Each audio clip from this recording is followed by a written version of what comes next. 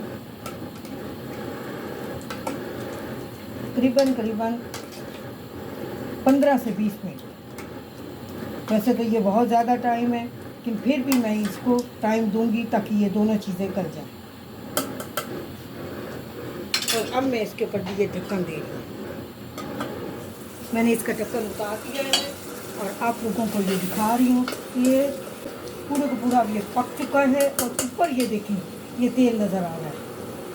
और अब मैं इसको नीचे उतार रही हूँ डिश आउट करने के। देखें मैं इसको डिश आउट कर रही हूँ, बाउल में डाल रही हूँ।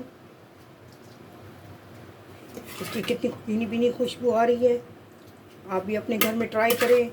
अगर मेरी रेसिपी आपको पसंद आए तो मेरे चैनल को सब्सक्राइब करें, अपने फ्रेंड और फैमिली के साथ शेयर करें और बेल आइकन पे क्लिक करें।